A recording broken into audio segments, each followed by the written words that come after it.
Hello and welcome to the Sandro Forte podcast. Over the many years I've been running a successful business, I've met, directly or indirectly, many successful people, from entrepreneurs, sports stars, celebrities, and dare I say, even royalty. So what makes someone successful? Do we even know what success is? And the all-important question, can we create it for ourselves? This podcast series invites a diverse group of people to share their insights, their wisdom, and the things they've learned along the way.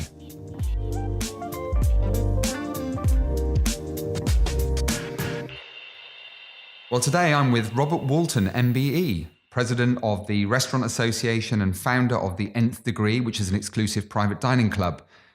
Bob was awarded an MBE in 2008 for his services to the hospitality industry. But Bob has also faced some immense challenges along the way, but I'll let him tell you all about those.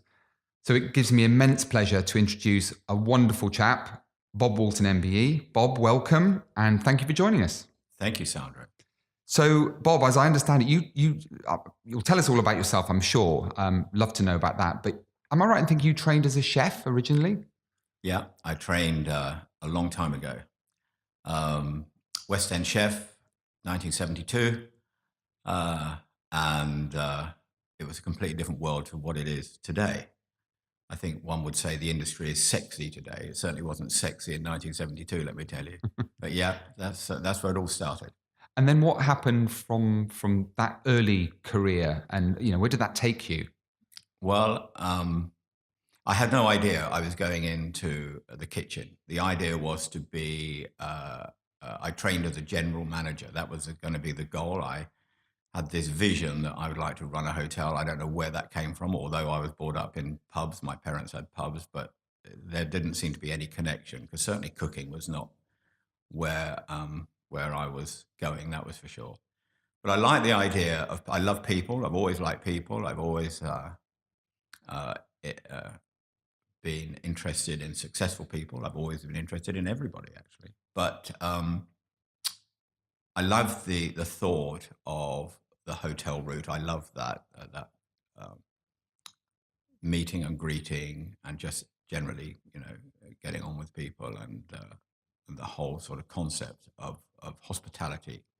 It didn't used to be called hospitality in those days. It used to be called catering. Mm-hmm. And so that's really where it all sort of started. But the cooking then took over. I don't know why the cooking took over. I really enjoyed it. I enjoyed the team. I enjoyed the place. I enjoyed the creativity, and the chefs then that I met. And I went around the country from 16 to 18 to 20. I ended up in Scotland, in Aviemore in those days. And then the opportunity arose that I could be involved and start a restaurant when I was 24 years old. So I then became chef patron. So I had everything I wanted. I met my public, I met my customers. And then that was the game changer, because I had to learn to cook for money, which is a completely different ball game than just cooking for somebody else. Yeah. So that's sort of in a nutshell how I got from 16 to 24. And that's interesting. You talk about you being a 24, 25-year-old and effectively running your own business. I know that you're particularly impressed, aren't you, by the millennials, to use that phrase. And we've almost kind of gone full circle in terms of entrepreneurship. And we'll come on to talk about those shortly. But one of the things that I notice about you, Bob, is that you are, and you've been described in many circles as a power dresser. Now, that's quite unusual, I guess, in the world of hospitality and catering. So where does that amazing fashion sense come from? Is that important to you in terms of your image? Well, I'm married to a fashion designer now, but I was very conscious of clothes way before. And I think it's almost, I can go right back to the beginning. I wanted to be a general manager of a hotel. A general manager of a hotel is an immaculate guy. Whoever it may be, he's a very smart guy or a very smart woman, and they look amazing walking around those hotels. And so the Nth Degree, which is the dining club I run, was the sort of was the, if you like, was the route for me, because the Nth Degree does not have a venue. The Nth Degree does not have a base. The nth degree is a virtual club. So from that point of view, and when this power dressing was written in the Times about me, which is rather flattering,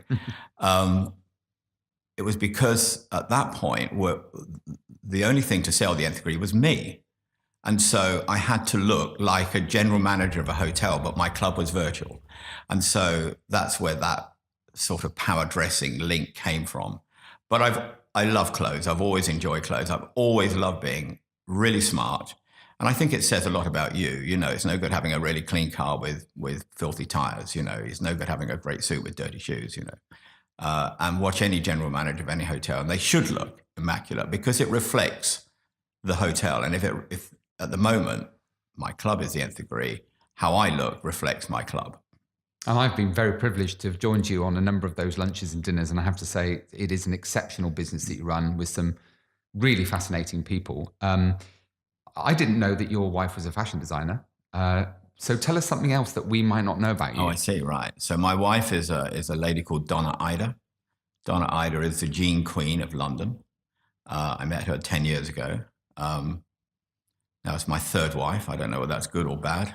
I'm bad at it or good at it. It depends which way you want to look at it.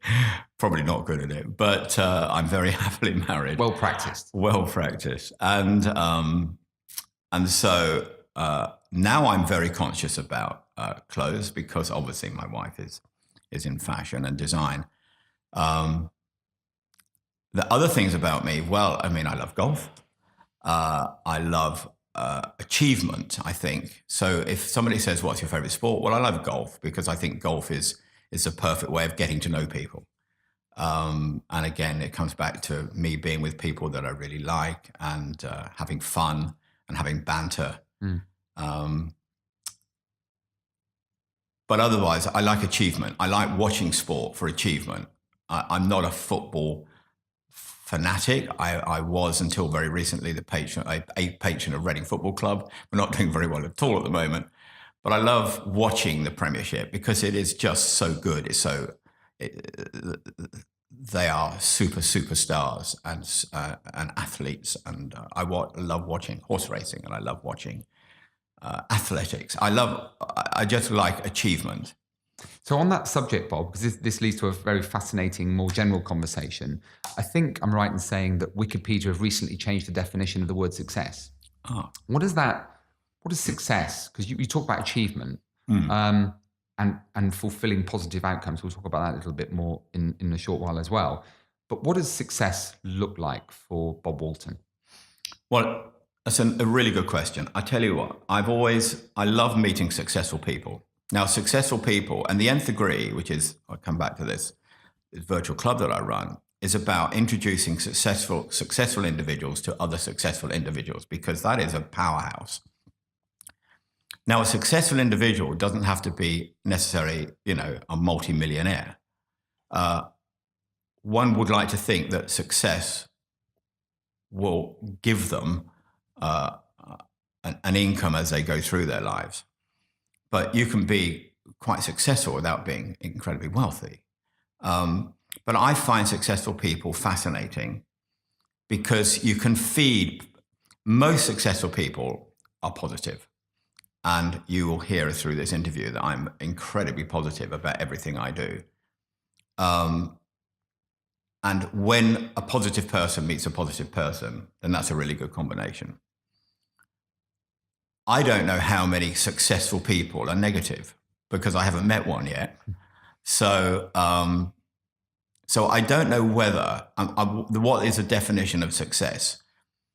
Well, I suppose all I can really say is it's being positive, and that will take you from this point. And it's actually, I think it's really just getting over those hurdles. They're just, the door shuts, it just another one opens. It's just an inconvenience as opposed to a problem.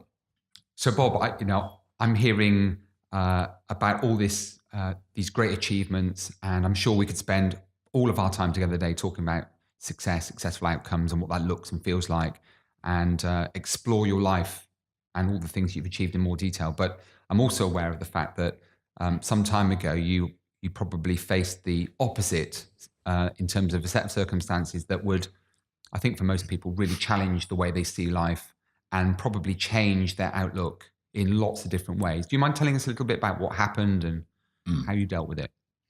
So I talk about inconvenience, and this was a big inconvenience, but it was still an inconvenience, and you have to just look at it that way. So last year I was diagnosed with tongue cancer, which is a major inconvenience for somebody who eats out, 4 times a week for a living. Yeah.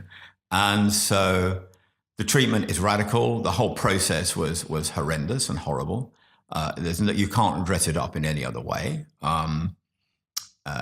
I had a 3.5 centimeter tumor on my tongue. Now, it was at the base of my tongue. How would you not know? Well, I mean, these things just happen. I had a sore throat. Well, you would have a sore throat with it. Then I started getting weird headaches and everything else. So the treatment is pretty radical. It's 30 bouts of radiation in a 6-week period, including 6 sessions of chemotherapy. So you are really taken out. Now, how do you go about that? How do you deal with that? Well, look, get medical insurance. That's the very first thing. So fortunately, I have medical insurance, which was great. So I could go to Harley Street every day. I went to Harley Street every day, but I treated it like a job. So I had a 6-week job to get better. So that was the focus. And in amongst that, in the beginning, I can do some emails and I can keep going. I mean, it's difficult to tell you, and I won't go into all of the horrors of feeding tubes and the burns and everything else that you get. But what I will say, because I actually don't think about it anymore, this is the key with my own sort of personal way I deal with things, is that I can't think of the horrible things anymore. I can't think of, I'll tell you, but the sickness and the mucus and that is like chewing gum, and the fact that you have to wear a mask every day you go for your treatment, laying on a bed which gets screwed to a table, which is so that pinpoint accurate with lasers, and you can't move your head for 30 times 15 minutes, and when you're sick and you can't swallow, at the end of it, it's not very comfortable. And even Ed Sheeran didn't help, because they even play music. So I'm trying to make light of what is a horrible scenario. We shall have words with Ed. Well, even he didn't help at the end, because I was just concentrating on not being sick in a mask, if you can picture that. Yeah. So, but the way to deal with it is to get dressed every morning. Now, I didn't look like this, I'm afraid. But I got dressed. And you do look great, I have to say, Bob. Everything they say about your dress sense is absolutely true. But I did have a shower every morning. I did get dressed every morning. And bearing in mind, I was getting up at 6 a.m. to get to London. I live in Berkshire. And I treated it as a 6-week job to get better. And I was thinking, okay, I'll stop everything and I'll concentrate on all the things I had to do, which includes Pilates, meditation, mind thoughts, positive thoughts, going to bed every night watching Frasier on TV to make sure I went to bed happy and smiling and thinking of nice things, waking up in the morning and looking at sunshine and grass and listening to birds, everything that is going to put you in the right mindset to get better. So that kind of power of positive thinking, positive mental attitude, whatever you want to describe it as, you believe that is an essential part of a journey to a successful outcome. I totally believe it. I totally believe it. I think that now I'm not here to tell you how well I recovered, but things have happened to me much quicker than has happened to lots of other people. So my oncologist said, that the recovery that I was eating out in September. Now, I wasn't eating very much. I was having mangoes and ice cream, I think, at that point, but I was trying to eat and I wanted to get back eating again, because the problem of my issue, of my cancer, was that you lose your saliva glands, you lose your taste, you lose your lymph nodes, everything within to kill the tumor, they kill everything. And so within my throat and on the base of my tongue, I have now brand new cells because everything was killed, so everything has to regrow again. Now, fortunately, the tumor gets melted away and burnt, and you recover everything else in the human body. It's amazing. But the sooner you think that you're going to get better, the quicker you will get better. So, I mean, this is really fascinating, and this whole belief that you treated your illness like a job is fascinating in itself, and we could have a complete separate conversation just about that. But obviously, if we take the cancer as the kind of the line in the sand, if you like, there was a Bob Walton before, Yeah. and there's a Bob Walton afterwards. The Bob Walton post-cancer, does he see things differently now to the Bob Walton of before? Yeah, he does. He does. There's In what kind of way? So it's a lovely question because there are certain limitations, obviously, to start with. Obviously, just on alcohol intake, for instance, which is not that I like alcohol, but I just can't drink anywhere near as much as I used to because it doesn't taste very nice. It's not that I don't want to. Now, also, I don't miss it because as much as I would love to drink a wonderful bottle of Gevrey Chambertin, it just doesn't taste nice. So it doesn't matter. So I might prefer a Guinness. Now, I don't necessarily want Guinness at the Ivy, but I would like a Guinness at home. So I have a Guinness, and it's very good for me, I feel. So certainly on alcohol intake is reduced. There is no two ways about it. I feel better. Of course I do. I mean, there's no issue there. The less you drink, the better you're going to feel. I sleep better. But I think more than that, it's just my whole philosophy on life today, i.e. I have a personal trainer. I never did that. I have a personal trainer every Monday evening, and I have a Pilates every Tuesday morning. I try and play golf if I can once a week to get and do 5 miles. I'm not a great exerciser. I don't like it. I like to have a goal at the end. I like to try and play tennis, so I've got a goal of where I'm going. But also, I was always quite calm. I'm always quite patient, but I am incredibly patient now. Nothing really is an issue anymore. A problem is not an issue. It was never really an issue before, but it certainly isn't a problem anymore. And so if there's something within business that we have to deal with, we'll deal with it. And actually, bizarrely, if it's something on planning, which there was on my house, I knew we were going to get planning. Now we got no, and then yes, but I knew we were going to get it. Because actually, when you've been through something like that, you just know you're going to get what you want. So I'm much healthier. I've lost about 2 stone. I feel much better. And that lovely beard's grown back. My signature beard has grown back. I'm very happy about that because that was never coming back, I was told. Yeah. So that was one of the things that is my oncologist is sort of quite surprised. Well, I've seen you without it. And you have, yeah. It's not a pretty sight, really. Far better to keep my face covered up as much as possible, actually. So I'm very patient. I'm very tolerant. A traffic jam doesn't bother me. A really bad game of golf is not really a problem anymore, is it?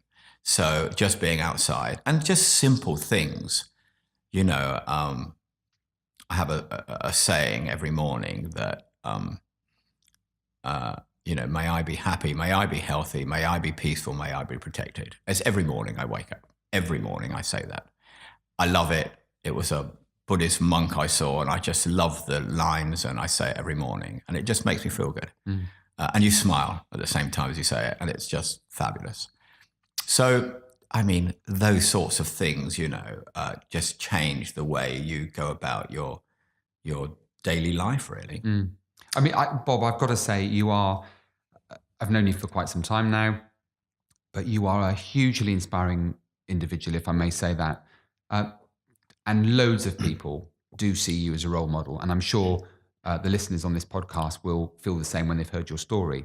Do you have any people that you admire? And if so, for what reason? Yeah, I have that's another really good question. I have so many people I admire. What, I don't know. I admire my wife in how she can design our house so beautifully and how she creates brands out of nowhere. And I see people on TV wearing her products, and I think, God, that looks amazing. Where did that come from? Where does all that come? Because she's all quietness done over there, And then I admire young entrepreneurs. I love the Queen. I like achievers. Do I? So, going slightly off piece here. Do I admire Donald Trump? Well, I don't know whether I do or not. What I do admire is his energy at 71 or something to run the US. Now, I don't think anyone necessarily agrees with everything he says. And I'm certainly not going to go into that world of whether I do or whether I don't. But I do admire his energy. How he does it on McDonald's or something at 4 hours sleep, I have no idea. Now he doesn't drink. Who knows? That might be the key. But I admire lots of people. My mentor was a guy called Richard Shepherd. Richard Shepherd was the owner of Langhans and was an inspirational figure to me. And there's no two ways about it. I wouldn't be the president of the Restaurant Association. I probably wouldn't have an MBE without Richard, because Richard took me under his wing. That was my chair, by the way. Richard took me under his wing when I was a young. I owned a lovely venue called Trunkwell House in Berkshire, I was chef patron there. Again, another one. It was my third venue, and he took me under his wing when Langhans in the 90s and the late 80s and 90s was the place in London. Forget Chiltern Firehouse, Zuma, Ivy, Nobu. Forget them all. Langhans was all of them in one. You could never, ever, ever, ever get in. And not only did I get in, I took my friends there. I was in the window, and Bobby was here, and Richard was there, and it was amazing. And at that point, the center, the nucleus of the hospitality world is actually tiny. Once you know a few, you know everyone. And everyone knew Richard in those days. And because I knew Richard, I had this wonderful pool of hospitality names that would listen to me, and I could get them to do something. Or in those days, I had invite them down to my venue. I used to host in those days the Restaurant Association Summer Ball. And in my place in Berkshire, we had Raymond Blanc, Albert Roux, John Burton Race in those days, Worrell Thompson, Richard Shepherd, Brian Turner, Roy Ackerman. All coming to me. Talk about putting pressure on yourself. It was insane. But that's what I would always do. I would strive. I literally was, I put a noose on the tree, and if it didn't go well, but if it went well, then it was amazing. But then I would also do something to that event that would make that event, take it away from just coming to a dinner. So we'd have a full fairground in the garden at the same time. So the fact is, there's a theme, there's a great meal, there's a band, and there's a Ferris wheel and dodgems and everything else, and all the chefs are going crazy and smashing themselves to pieces on the dodgems. But it was fun, and everyone would leave and go, "That was a great night." So what you're trying to do is put a package of things together for people. One of the things that I hear a lot from you, Bob, is I know you have a particular admiration, don't you, for the younger generation, and I know you're particularly keen to try and help nurture what you see as quite a lot of talent. So we've mentioned millennials, for example. Just share with us, if you don't mind, your kind of view of the modern world for young people trying to get by. Because I know that your feeling is that we've almost gone full circle from the entrepreneurial, energetic, dynamic spirit that we had many years ago to young, very entrepreneurial go-getters. Well, so my club puts together successful individuals. Now, there are not multi-millionaire successful individuals at 24 yet. There are a few, but within the members and guests that we deal with, but we have some incredibly successful young individuals, and I admire them. They're inspiring to me, and I think that's the key when you have young members or young individuals or young successful entrepreneurs. They're also inspiring to an older generation of older entrepreneurs, if you like. Now, am I an entrepreneur? I don't know whether I am. That's an interesting word. I've always stayed within my field, apart from one idea, which hasn't yet worked, so it may work. But I've always stayed within my field of hospitality. Everything I've done has always had food related somewhere. So I sort of stayed within that area. Am I an entrepreneur? I don't know. I don't know whether an entrepreneur dives into other areas or whether it's that taking an idea and creating something. If that's an entrepreneur, then I am, but I've done it within my field, so I've kept the barriers around me, or the safety barriers around me. But I am inspired by young people. I always have been. I love young talent, whether it's in my world. Now, my world is full of young talent. Young chefs of 25 are unbelievable. Their talents are mind-blowing. Where is this industry going to go? Where's it going to finish? Well, it won't finish, but where's it going to take us now? London is the food capital of the world. We're about to launch Young Chef, Young Waiter, which was one of the oldest competitions in this country. The Nth Degree has just acquired it. We're relaunching it, revamping it in a young, dynamic way with a massive final at the Camden Roundhouse with rock bands and Jack Whitehall and all this sort of stuff. Now, that's what we want, but we want to really get within that event, we want successful young individuals from Formula One and football and hospitality and fashion and music, because there is so much talent out there. We're a brilliant nation for breeding talent, and we have a multicultural society that breeds incredible talent. And I can't speak too highly enough right now. Now, you are in that middle gap. I'm this bit, you're in the middle, and we've got the young ones here. I can only speak from my time when I was 24 and I started my first restaurant, and I had that drive, and I see it in these young 20 to 25-year-olds right now who come to our lunches. And actually, we've got one today at Temper. And we have we've got one guy who's main guy of Savills. He's only 25 years old, for goodness sake. I love it, Good for you. A couple of quick questions then before we close. First one, I find it incredible to hear everything you have to say and all the challenges you've faced. You don't sit still, do you? There's always something going on. What's next for Bob Walton, if there is anything? Well, I loved last year. So if you like, a pinnacle of my life last year was one, to get back in my business, to get back in front of the world of hospitality, if you like, and to just be meeting and doing exactly what I started, in the very beginning. Now, ironically, one of the venues I started with was within the Savoy. The last year, so at 60 years old, I had a party in my garden at Trunkel House where we had 150 people. It was a fantastic party, full of successful individuals. At 61, I sat in a chair and had my 6th bout of chemotherapy on my birthday, and I couldn't blow one candle out.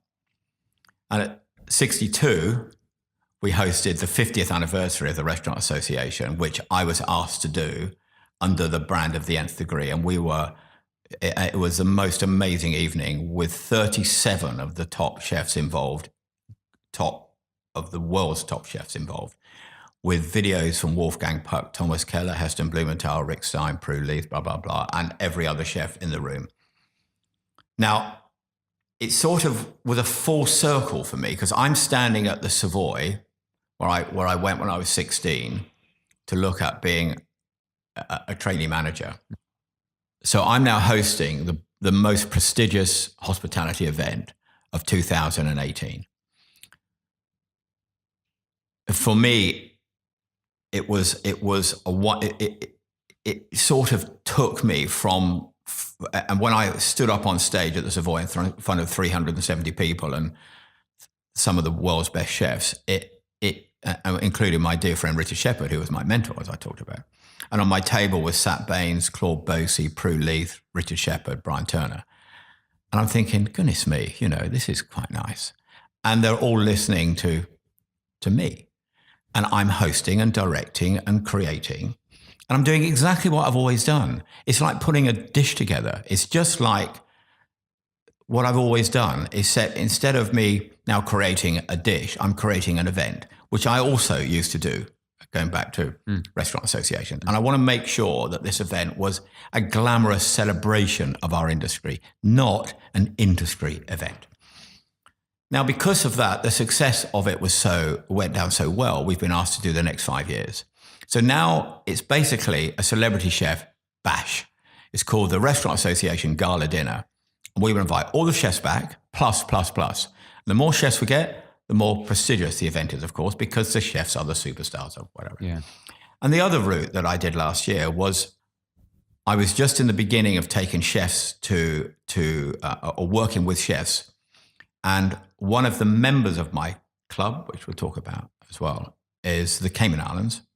And the Cayman Islands want to promote tourism in the Cayman Islands. How do you promote tourism in the Cayman Islands? Well, what you do is you take a really super chef from London. So Claire Smith, who was voted the #1 female chef in the world, I managed to get her in between leaving Gordon Ramsay and starting a restaurant called Core to go to the Cayman Islands, which we all got paid handsomely for, and that was very successful. And everyone was happy. And then to finish my year, with my sort of 6-month break in the middle, I took, in my opinion, the world's best chef to Dominican Republic that I was asked to do. And I know Thomas Keller very well, and he is a legend and one of the nicest people I know on the planet. But to have him as my close friend, and pretty much the best chef in the world. You'll say the French Laundry is the best restaurant in the world. And then to take him to Cap Cana, and we all have fun, but at the same time, the people were flying down from New York just to be with him from New York to Dominican Republic. You know, I think it's quite a powerful, I'm in quite a powerful position, but I honestly don't think about it like that. I'm just connecting my industry to everyone if I can. And that's really the goal of the Nth Degree. And we've talked in very general terms, and you've given us some amazing insight into your life and your philosophy and what makes people successful and helps people achieve lots of great things. What would you say, Bob, is the greatest lesson you've learned on that amazing journey? Patience. Never give up. I mean, whatever you want, you got to go for it. You know, you can't ever have the if only scenario, you know. The yes, but. Yeah. Because you don't like negative words, do you? No. No. Can't have anything negative. So if I may, finally, what we're always going to ask our guests All right. the same question, just to close things off. So I'd like you to imagine now that you're having a conversation with Bob Walton, who was 15 years of age, but you're now speaking to him as Bob Walton with all of that amazing life experience. What's the one bit of advice Bob Walton Sr., if I may use that expression, would give Bob Walton Jr., knowing what you know today? So, great final question. I think passion, you see, my industry is built on passion. Passion creates creativity, which then takes heart ruling head. And it's difficult. It's so difficult when you are driven to go for something that it doesn't matter. Now, as you're younger, it really doesn't matter too much. But if you can just think and just take a little time to work out the pluses and the minuses, and it's so difficult because if you're like me, it'll all work out. It'll always all work out, you know. And most of the time it does. So I would just sort of somehow say, if you can, you asked me what was one of my achievements or whatever it was just a minute ago, and I said patience. So I think, you know, try and let your head rule your heart. Good advice. Good advice. So what I've heard today, Bob, and thank you so much for joining us. It's been amazing, fascinating in so many ways. And we could probably do 10 of these and still not even touch the tip of the iceberg. And maybe you'll join us again. But what I've heard today is that, you know, in order to achieve success, whatever that looks like, Certainly you dress smart, you think smart, you have an amazing attitude towards everything you deal with. And what I found really fascinating is this belief that, you use this the story of, 60th birthday, you have this amazing bash. 61st, you're sitting in a chair, you can't blow your candles out. 62, you're kind of back to where you were before. And all that 61 was a road bump, which is, I find that incredible. And I'm sure lots of listeners will feel the same way. So incredibly uplifting, incredibly inspiring. People are going to want to find out a little bit more about you, obviously. So where do people find out about Bob? Is there anywhere they can go to learn a bit more about the Nth Degree and what you're up to at any given time?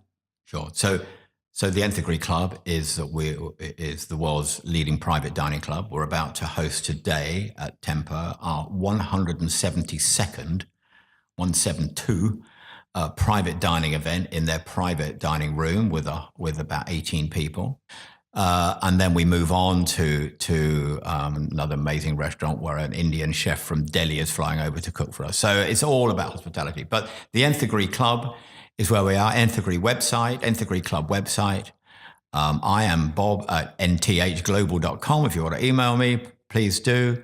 And hopefully through the Nth Degree, a little sort of bit of information is we've just done a pilot for a TV pilot for a series that we're looking at on rediscovering my taste, which is something that I'm now on. I love the title of the idea is to get Michelin chefs involved.